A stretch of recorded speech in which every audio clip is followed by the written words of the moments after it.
gang, it's me, Dr. Steve. You know, we've been reporting on the amazing surge of the Patriot right in Italy and France and Sweden and Hungary and Poland. But now the populist right is taking over the nation of Austria. We're going to see the latest of what's going on there, and we're going to see why the nationalist right's success throughout Europe is just beginning. You're not going to want to miss this.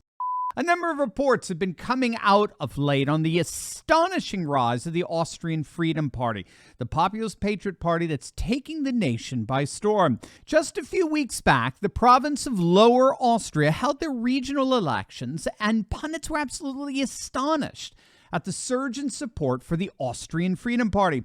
They won over 24% of the vote, up nearly 10 points from the last state-level election back in 2018. Their showing was so impressive that the establishment conservative party known as the People's Party officially entered into a coalition with them, which in effect means that Austria's largest province is now governed by a thoroughly nationalist populist coalition. Now, commentators have noted that this coalition in many respects is in fact a reunion. It's a kind of, back to the future relationship. You see, back in October of 2017, nearly a year after President Trump won his election, the Nationalist Populist Freedom Party, along with the more establishment conservative People's Party, won an overwhelming 60% of the vote in Austria's national elections. It was an absolutely stunning move to the right, and they, of course, formed a coalition headed by the young and charismatic Sebastian Kurz as chancellor, who was himself the head of the more establishment People's Party, and a fellow by the name of Heinz-Christian Strache, who was the head of the Nationalist Populist Freedom Party, and he became, of course, the vice chancellor.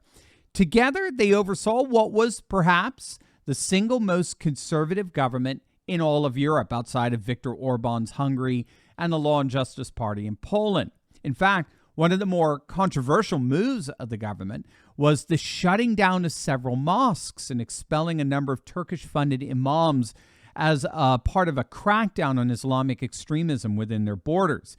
However, a huge scandal ended up bringing the government down. The leader of the Austrian Freedom Party and Vice Chancellor Heinz-Christian Strache was secretly videotaped talking to a woman purporting to be the niece of a Russian oligarch.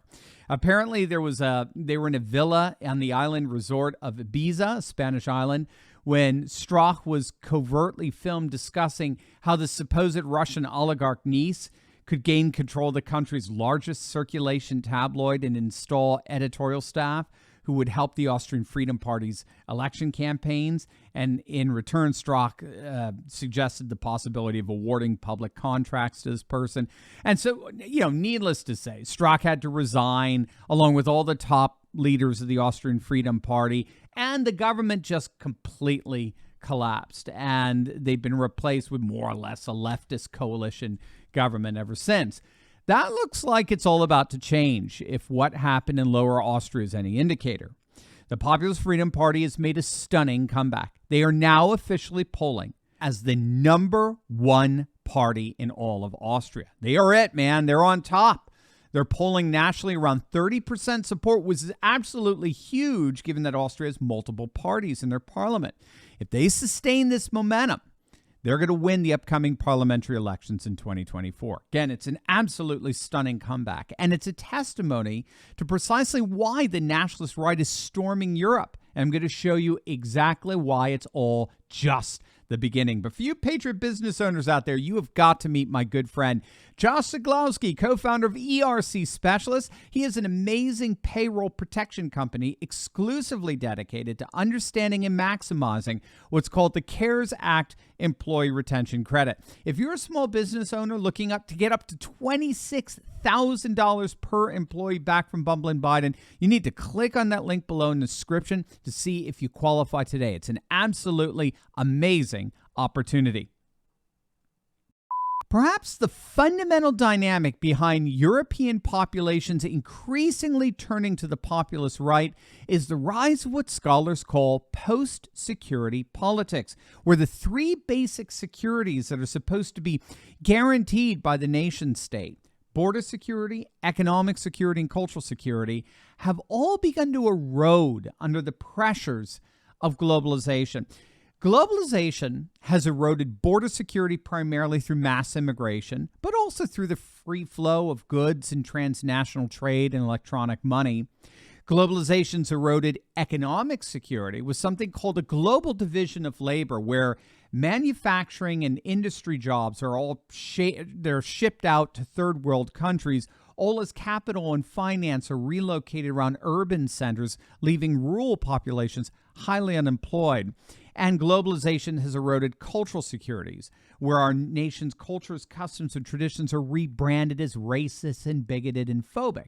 So these three securities, all relying on the nation-state project, border security, economic security, cultural security, they've all eroded under globalism. And so there's currently a massive backlash where populations, particularly in Europe, are more and more reasserting their national sovereignty and their customs, culture, and religions as mechanisms of resistance against the anti-cultural processes of globalization and its secular aristocracy. And the way it's working out is rather simple. Border insecurities are awakening a new nationalism, renewed efforts to restore national sovereignty like we saw with Brexit.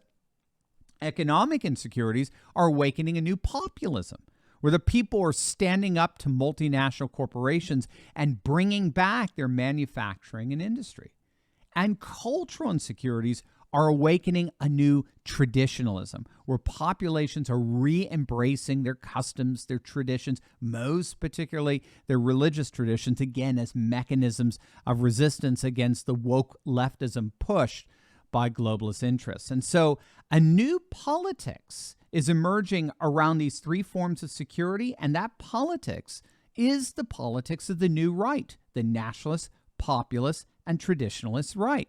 By the way, this is why the populist left has seen a resurgence, but they tend to be limited to economic issues. They're still woke, right? They're still addicted to open borders. So the new right, in embracing all three forms of post-security politics, is seeing massive electoral success across the continent. And it looks like Austria will be their next victory.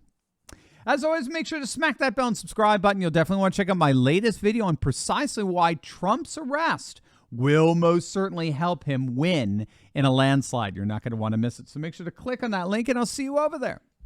God bless.